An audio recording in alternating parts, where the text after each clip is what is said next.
oferecer as nossas próprias vidas como sacrifício santo ao Senhor. Levante as suas mãos. Eu não consigo entender.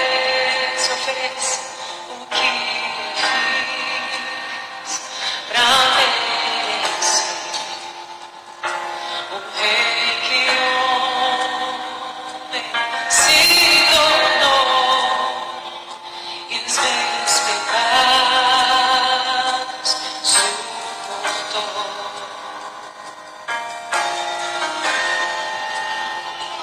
Seu nome é Emanuel.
Graça e paz, irmãos.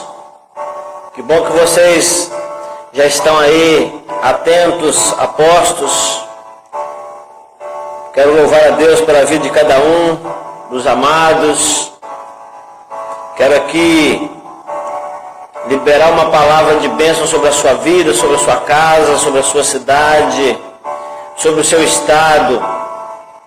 Que o Senhor te abençoe, que o Senhor continue derramando as mais poderosas bênçãos sobre a sua vida e que nós possamos realmente estar ligados, atentos ao que o Senhor tem feito nesses dias,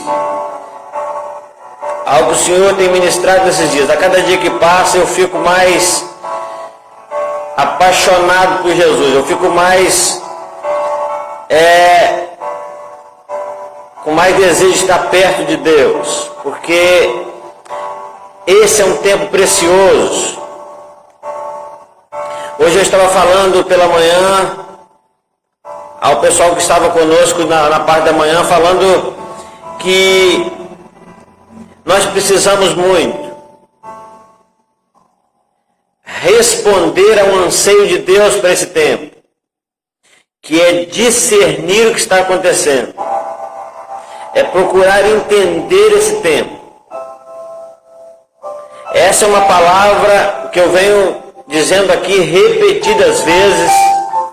Acredito até que em todas as lives que estamos fazendo, estamos lembrando disso. Precisamos estar atentos. Como eu gostaria de que você multiplicasse esta palavra, esse pedido, que nós busquemos no Senhor entendimento, que nós busquemos no Senhor discernimento quanto a esse tempo, quanto a esse período que estamos vivendo. Vai ficar conhecido em toda a história da humanidade daqui para frente, esse ano, esses meses, esse tempo de pandemia. O que nos causa temor, o que nos causa uma preocupação, eu diria, é que nós daqui para frente possamos contar, se a nossa geração continuar, se tivermos netos, se tivermos bisnetos e daí por diante, de ter uma história de um tempo de pandemia, de um tempo de estresse, de um tempo que nós ficamos presos em casa, de um tempo que muita gente morreu, de um tempo de muito engano também, e de nós temos que contar para as gerações futuras um tempo de prisão, um tempo angustiante, e que nós, o temor que nós temos é que nós não tenhamos a ideia de narrar para as gerações futuras que esse foi um tempo precioso, onde Deus decidiu tomar o controle, onde Deus decidiu mais uma vez mostrar para nós, levar-nos a entender que Ele é dono de tudo, que Ele está no controle de tudo, que Ele é Deus Todo-Poderoso, que Ele é onipotente, que Ele está acima de tudo e de todos, e de que o mundo está em suas mãos. E o perigo que nós corremos é de lembrar desse tempo como um tempo pandêmico, como um tempo de doença, como um tempo de morte, e simplesmente assim. E não lembrar que nesse tempo o Senhor assumiu o controle da humanidade e o Senhor nos deu a chance de entender que Ele é Deus Todo-Poderoso e que Ele está falando grandiosas coisas a nós. Muitos mistérios de Deus têm sido revelados nesse tempo, mas nós corremos o risco de estarmos sendo distraídos, de que os nossos olhos e ouvidos estejam sendo desviados, desfocados daquilo que o Senhor está fazendo nesse tempo. Então nós precisamos rever alguns pensamentos, alguns sentimentos que estamos tendo nesse tempo. De rever algumas falas nossas, algumas conversas de telefone, algumas conversas no WhatsApp, no Facebook, algumas reclamações, algumas murmurações que muitas vezes nós acabamos por fazer. Porque nós estamos vivendo um tempo realmente difícil, não dá para negar isso. Mas nesses tempos difíceis, o Senhor está em busca de alguém que possa achar graça aos seus olhos. No tempo daquela crise mundial de violência, de imoralidade, de idolatria, de afastamento de Deus, um homem se destacou, um homem achou graça aos olhos do Senhor e deu continuidade ao propósito. Estou falando de Noé. Em um tempo de esquecimento de Deus, um tempo onde ninguém ouvia Deus, alguém foi visto por Deus como alguém que pudesse ouvi-lo, entendê-lo, e que a partir dele todas as famílias da terra fossem abençoadas. Estou falando de Abraão. O Senhor está querendo nos achar como alguém que num tempo como esse, onde todo mundo está focado às trombetas do governo, está ligado às trombetas e às vozes da ciência e da tecnologia, onde alguém está construindo algo grandioso e onde toda a humanidade tende a se curvar diante dessa coisa grandiosa. O Senhor está procurando alguém que, como Mesaque, Sadraque e Abednego, continue de pé na presença dele, e ainda que tenha que ser lançado na fornalha de fogo, ainda que tenha que ser lançado num lugar para se queimar e para morrer ali, não muda o pé de lugar, não muda o seu pensamento, não muda a sua convicção de que o foco precisa estar em Deus. É aquela palavra: ainda que tenhamos que ser lançados na fornalha, não mudaremos a nossa convicção.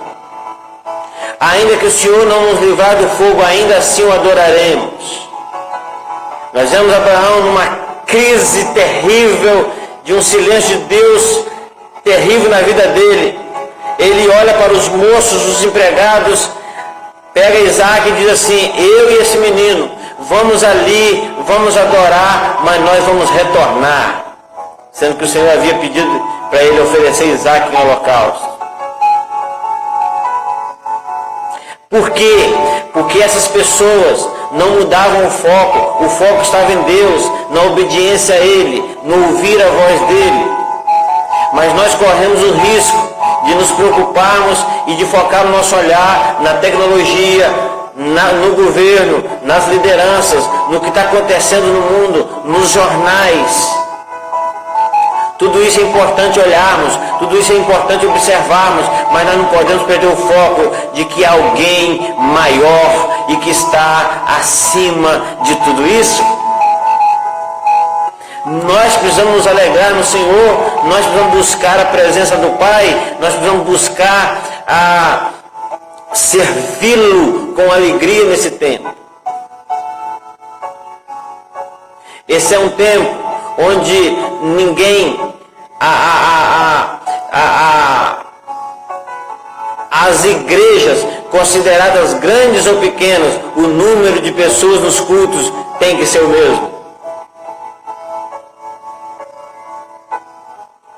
Então nós entendemos que com 30 pessoas não dá para fazer show gospel. Então, nós estamos tendo que olhar para uma direção diferente. Talvez, quando eu falo uma direção diferente, é porque nós estamos tentando olhar para a direção certa agora, porque estávamos olhando para as direções diferentes. É preciso que nós entendamos essas coisas e que voltemos ao verdadeiro sentido de servir a Deus nesse tempo e de ouvir a sua voz. Eu tenho falado que Deus não tem falado muito sobre a pandemia, mas tem falado muito através da pandemia. Deus não tem falado muito sobre a pandemia. Talvez você é daquelas pessoas que tem orado, mas parece que o Senhor não está te ouvindo. Faz-se campanha, faz-se movimento para orar pela pandemia, a pandemia está aí. O que você está querendo dizer, pastor? Eu estou querendo dizer que há um propósito de Deus nisso e o povo de Deus precisa estar atento a isso. Porque isso não tem a ver com o mundão, isso tem a ver com a igreja do Senhor. Nós precisamos despertar para isso. O que está acontecendo tem a ver com a igreja do Senhor, com o povo de Deus. Um dia o Senhor disse assim: se eu cerrar a janela do céu, se eu mandar a fome, se eu parar de mandar a chuva, se eu mandar peste, se eu mandar isso ou aquilo, se eu mandar as coisas para destruir toda a sua plantação, se eu não permitir que a terra produza, se eu cerrar tudo isso, se eu encerrar tudo isso, se eu não mandar a chuva no tempo certo, e se em meio a tudo isso o meu povo, que se chama pelo meu nome, se humilhar e orar e buscar a minha face e converter os seus maus caminhos, então eu ouvirei do céu, perdoarei os seus pecados e sararei a sua terra.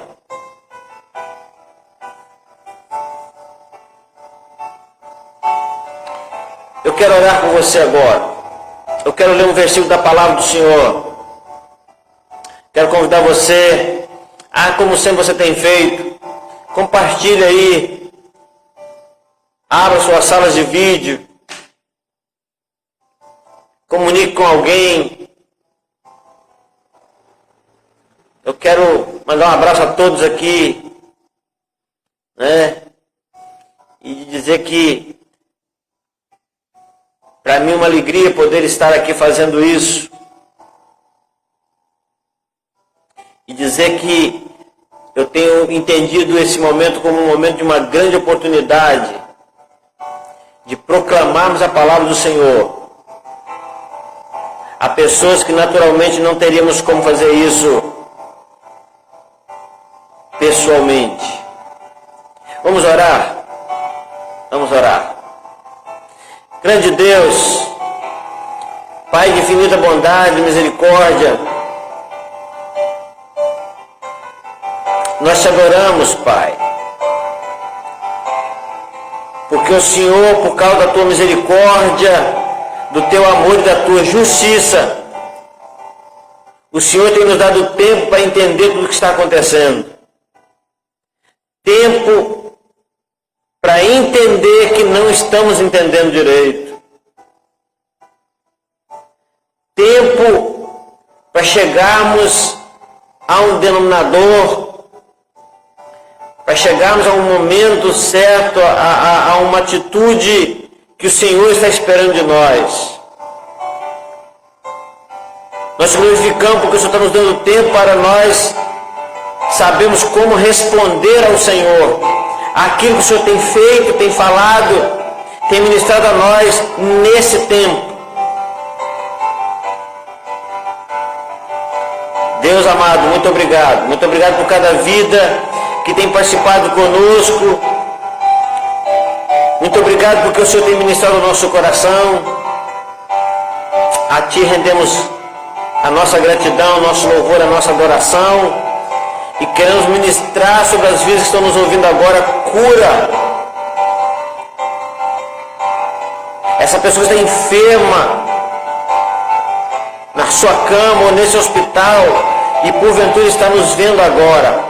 Pai, no nome de Jesus, que haja um mover espiritual, haja um mover do teu Espírito sobre a vida dessa pessoa, curando-a, levantando esse leito para a glória e para a honra do nome do Senhor. Pessoas que têm nos visto, têm nos ouvido, então não têm conseguido se libertar de vícios. Nós, a Deus, queremos ministrar sobre essa pessoa uma palavra de libertação.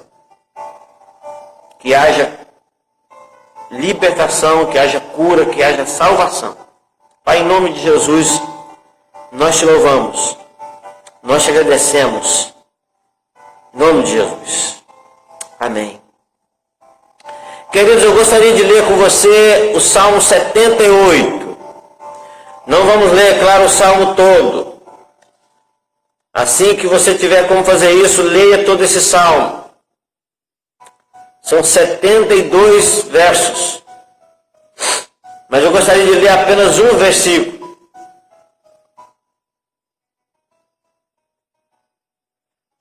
Um versículo que me chama a atenção já faz tempo.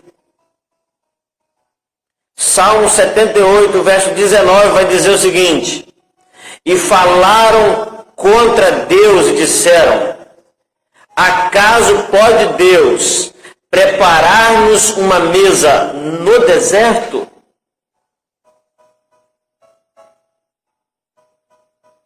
Pode Deus preparar-nos uma mesa no deserto?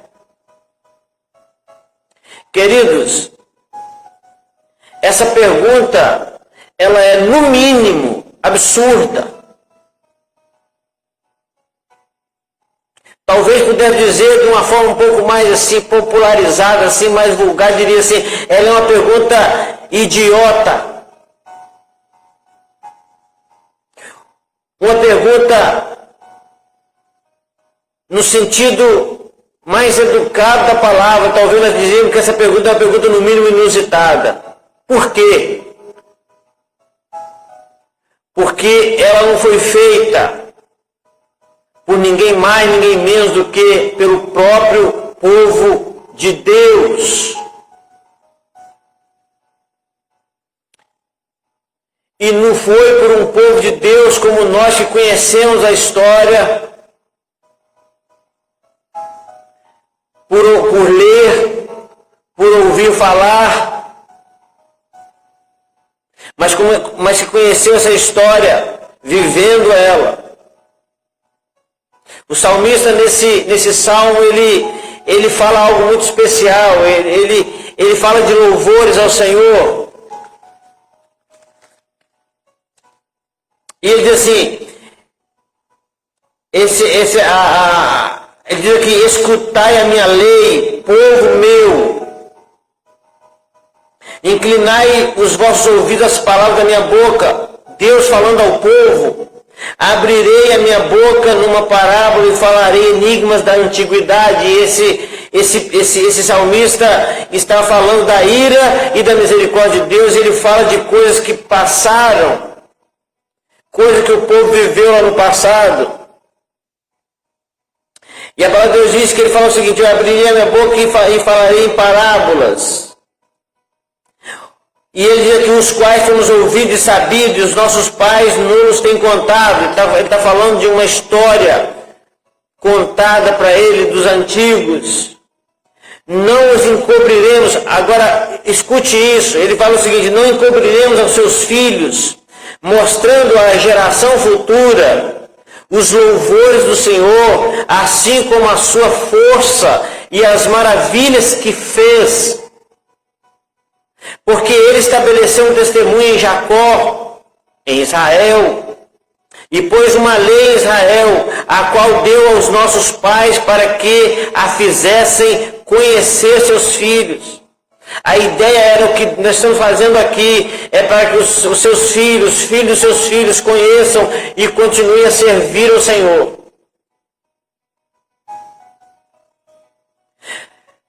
É interessante, querido, que Se nós olharmos para Juízes capítulo 2, vamos ver que a Bíblia fala que aquele povo da geração de Josué e todo aquele povo que andou com Josué, toda aquela geração serviu o Senhor, porque um dia Josué fez um desafio a eles.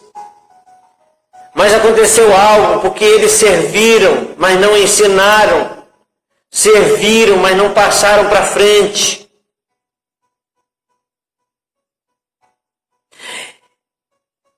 E a Bíblia diz que a geração que veio depois não conhecia o Senhor e nem as obras que ele fizeram. Mas é interessante pensar aqui, queridos, que agora o salmista Asaf canta essa canção dizendo o seguinte: olha, ele estabeleceu esse conceito com Jacó, esse testemunho com Jacó, com Israel, para que, ele está falando que havia um propósito, para que a geração vindoura soubesse, os filhos que nascessem, os quais se levantassem e contassem também a seus filhos. Verso 7, para que pudesse em Deus, pusessem em Deus a sua esperança e não esquecessem das obras de Deus, mas guardassem os seus mandamentos. Era para que eles fizessem isso. Por quê? Porque eles foram um povo que viram a mão poderosa do Senhor tirá-los de uma escravidão de mais de 400 anos, de levá-los no deserto, e de ver os seus inimigos sendo afogados no Mar Vermelho, de ver o Mar Vermelho sendo dividido ao meio e passarem em seco ali, de verem água sair da rocha, de verem pão descer do céu, de perceberem uma nuvem cobrindo eles de dia para que o sol nos queimasse, e aquela nuvem se tornava uma coluna de fogo à noite para que eles se aquecessem e tivessem o caminho iluminado. O Senhor os guiou em todo o tempo. O Senhor firmou o seu concerto, a sua aliança. Ele fendeu rochas. Ele guiou o povo com a nuvem. Ele fez sair fontes da rocha. Ele fez cair pão do céu, mas mesmo assim, em um dado momento, aquele povo faz essa pergunta terrível, na minha opinião. Ele diz: olha, pode Deus preparar um banquete no deserto? Porque diante de tudo que Deus estava fazendo, eles só conseguiam ver o deserto. Diante de tudo que Deus estava fazendo, só conseguiam ver o deserto. Tanto é que ele só viu o deserto, que todos eles morreram no deserto.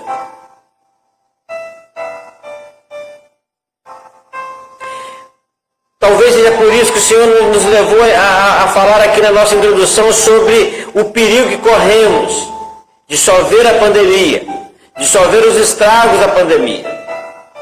Eles não percebiam a roupa não envelhecendo, o sapato crescendo no pé das crianças, o pé não inchando. Eles não percebiam.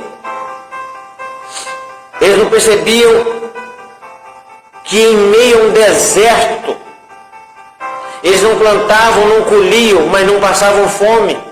Deus mandava pão do céu, Deus mandava água, Deus mandava sombra, Deus mandava calor para aquecer no frio da noite. Mas eles continuavam com os olhos fixados no deserto.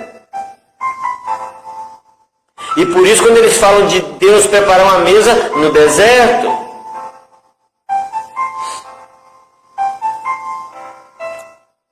então nós sabemos, eu estou dizendo que é uma pergunta absurda, porque foi o povo de Deus que fez, e o povo que viveu tudo isso.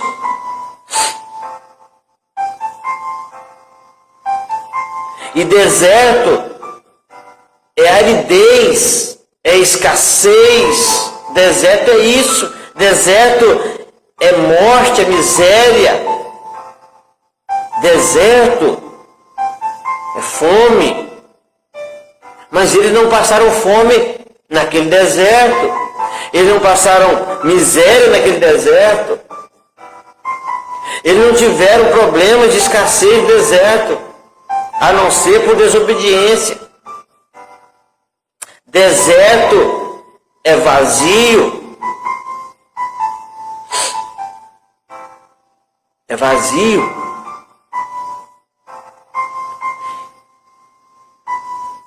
O deserto simboliza essa crise, ou essa crise que estão vivendo, é como se estivesse vivendo um tempo desértico. O salmista chega uma vez que ele diz que o pecado dele, os problemas que ele estava vivendo, fez com que o humor dele se tornasse em sequidão de estio. Ou seja, é como se o humor dele se tornasse em um deserto. Esse povo lá em Números, ele disse que a alma dele estava se secando. Então o deserto simboliza essa crise toda. E em meio à crise, o que a gente percebe nessa palavra é que os olhos deles, os sentimentos deles, o coração deles estava voltado só para o deserto, só para a crise. Mas eles estavam sendo guiados, alimentados, dessedentados, protegidos, defendidos. Mas assim ainda eles perguntaram assim: poderia esse Deus preparar uma mesa no deserto? Então o que a gente percebe? O que a crise fez com aquele povo? A crise fez com que eles fossem ingratos. A crise fez com que eles tivessem um entendimento distorcido do poder de Deus. Fez com que eles tivessem uma visão distorcida quanto ao amor de Deus, quanto à providência de Deus. Eles não estavam conseguindo ver a mesa preparada.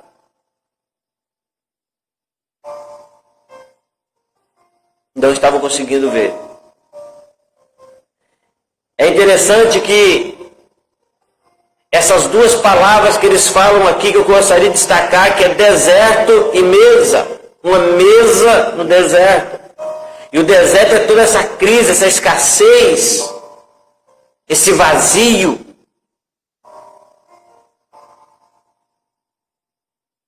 A Bíblia relata lá no início do Gênesis que a terra estava sem forma e vazia. E nesse vazio todo ecoa-se a presença, a voz de Deus dizendo: haja luz. Porque lá em Isaías 48, verso 15, se não me falha a memória, está dizendo que a terra não foi feita para ser vazia, para estar vazia.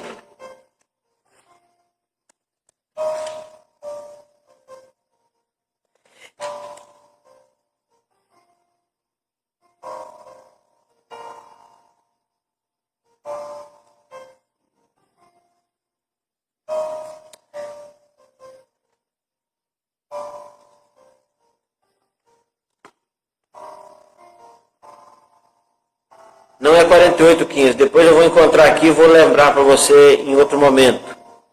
Queridos, na verdade o Senhor estava conduzindo aquele povo, dirigindo aquele povo, ministrando sobre a vida daquele povo. Não havia doença.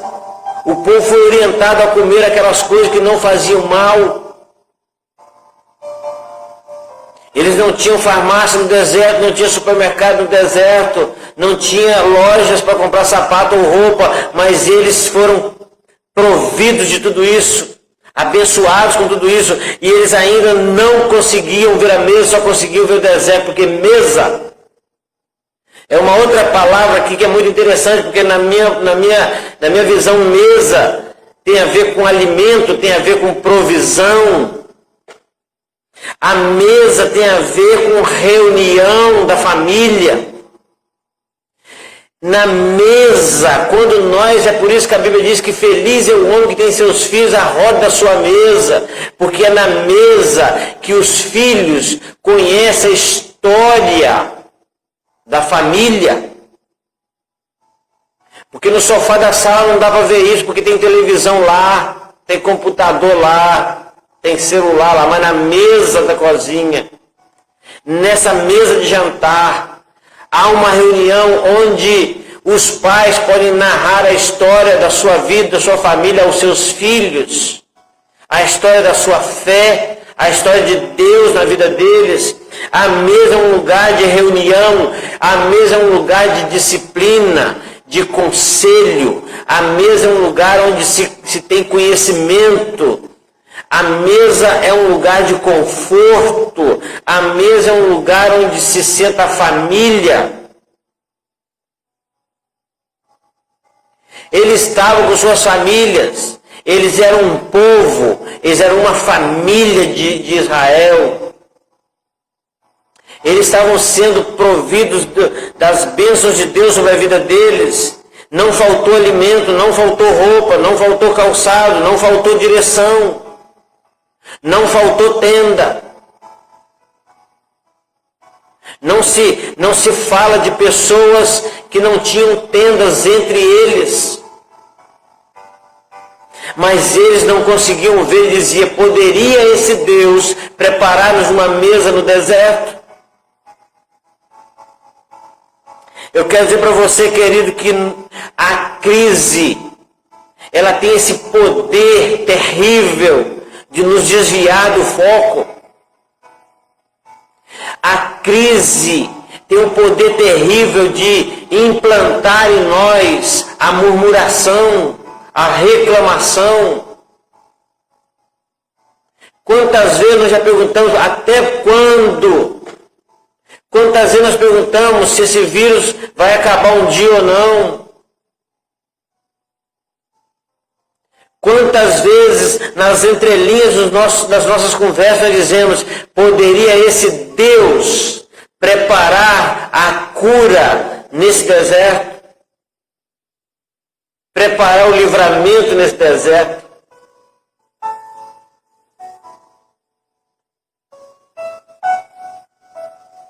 É preciso que nós entendamos que estamos vivendo um tempo desértico realmente. O nosso tempo é um tempo desértico. Por muito que as pessoas tenham ido às ruas, por muito que as pessoas tenham saído de casa, mas nós conseguimos ainda contemplar um deserto. É um deserto mundial praticamente, com poucas exceções.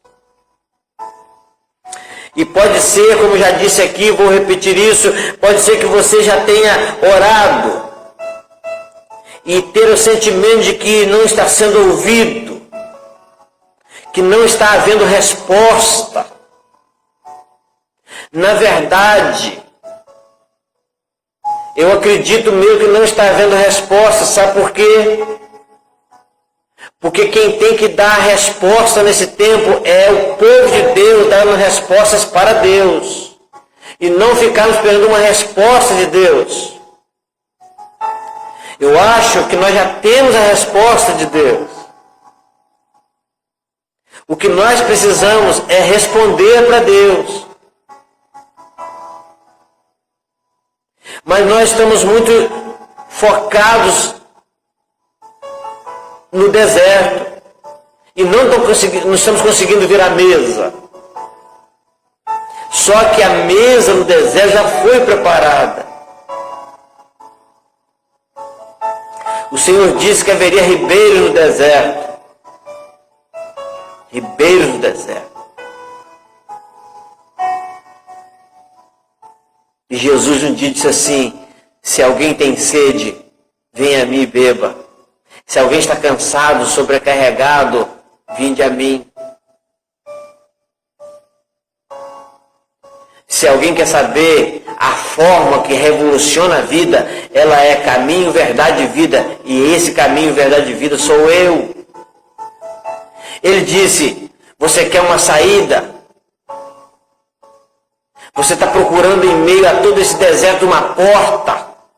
Eu sou a porta, e quem entrar por mim salvar-se-á, terá liberdade, entrará e sairá, e terá provisão, e achará pastagens. Se no meio de um deserto de morte ele diz assim, eu sou a ressurreição e a vida, e aquele que crê em mim, ainda que esteja morto, viverá.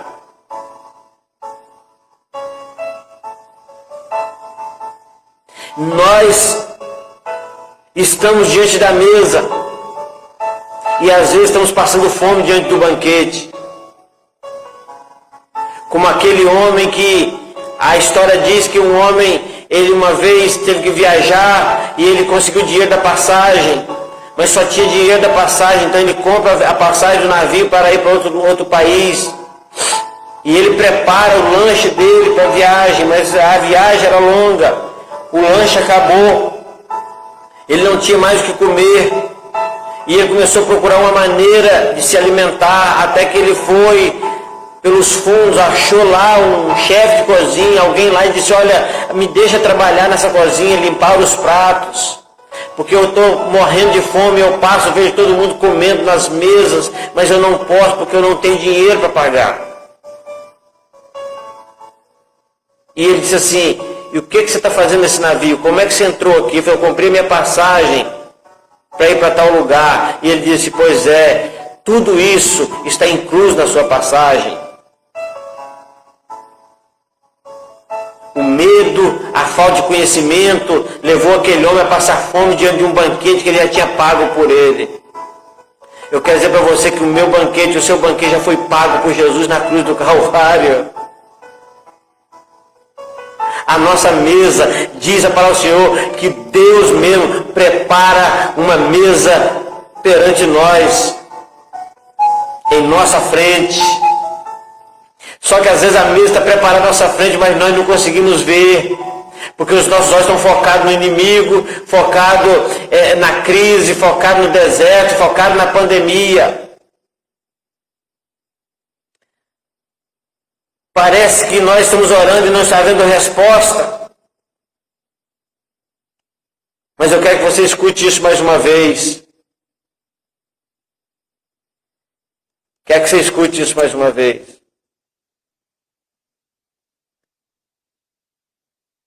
Deus não tem falado muito ou não tem falado sobre a pandemia.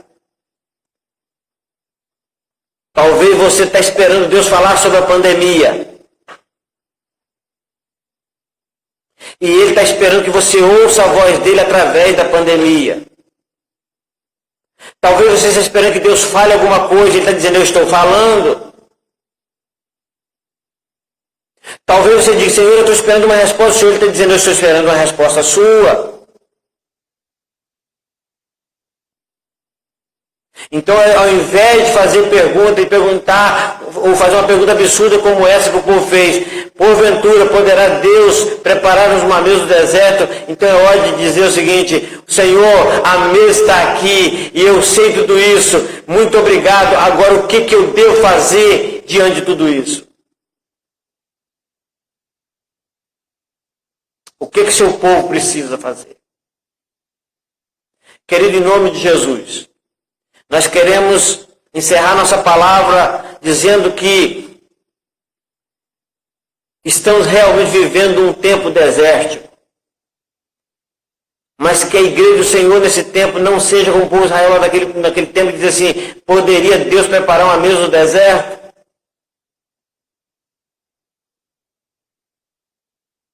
Será que você ainda não perguntou por que Deus ainda não acabou com tudo isso? Por que Deus ainda não deu um fim nisso? Talvez você diga, eu não acredito que tenha sido Deus que tenha feito isso. Eu não acredito que seja Deus que tenha permitido isso. Será? Alguma coisa pode ser feita nesse mundo sem que Deus permita? E se Ele permitiu, E se ele está fazendo o que está fazendo, a pergunta deveria ser: o que eu preciso entender? Porque Deus não faz nada sem propósito. Ele sempre faz algo para que algo aconteça. Para que o seu povo entenda. Nós estamos esperando Deus falar alguma coisa. Ele está falando, esperando que nós ouçamos. Você vai ver que o Salmo 78, ele começa dizendo: escute o que eu estou dizendo. Escute a minha voz. O Senhor fez o que fez, aquilo que você sabe, eu sei o que Deus fez pelo povo no deserto. Era muito mais do que um banquete. Mas o povo dizia: poderia Deus preparar um banquete no deserto? Querido, que o Senhor te abençoe, que o Senhor nos abençoe, e que nesse tempo nós possamos aprender a orar a Deus e buscar nele sabedoria para entender o propósito que está acontecendo. Hoje, eu sei que eu também entendo que Deus pode sim preparar uma mesa no deserto. Mas às vezes o nosso comportamento, os nossos sentimentos, o nosso enganoso coração, muitas vezes dá-se a entender de que nós não cremos também que em meio a tudo isso, Deus pode preparar uma mesa.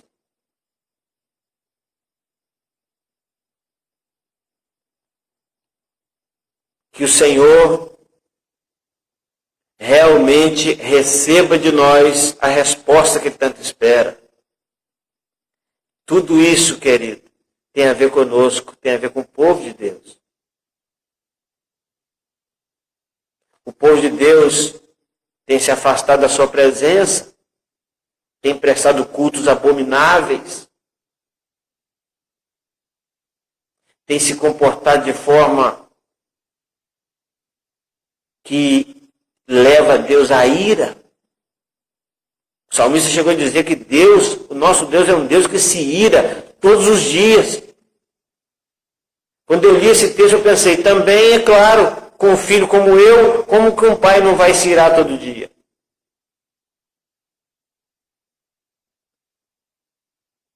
Então deixa eu dizer para você uma coisa. O Senhor está esperando de nós uma resposta. Algumas respostas. Eu aprendi que Deus não responde às nossas perguntas. Ele responde às nossas respostas. Que Deus te abençoe. Daqui a pouco, às 19h30, nós vamos estar fazendo um culto aqui com o nosso pessoal. Que Deus te abençoe em Cristo Jesus. Talvez você ainda vá para a sua igreja, vai cultuar ainda hoje. Mas que essa palavra realmente mude algumas questões na sua vida. Porque eu só prego, querido, porque eu creio que essa palavra é transformadora. Que essa palavra é viva e eficaz. E que ela não volta vazia jamais. Deus te abençoe em Cristo Jesus. Eu quero orar mais uma vez com você. Pai querido, nós exaltamos o nome do Senhor, glorificamos, ó Deus, a presença do Senhor neste lugar, honramos o teu nome, o nome da tua glória, te louvamos na beleza da tua santidade, te agradecemos pelo que és e pelo que o Senhor está fazendo na nossa vida. Ajude-nos, ó Deus, a dar as respostas certas, porque as nossas respostas elas vão nos edificar. A ti toda a honra, toda a glória, todo o louvor. Abençoe a cada vida que está nos vendo, nos ouvindo nesta hora. Abençoe a cada igreja representada nessa live, a cada cidade, a cada estado e talvez até mesmo a cada país representado. Nós te louvamos e abençoamos cada um em nome de Jesus. Amém. E amém. Deus abençoe, queridos. Até terça-feira, se Deus permitir.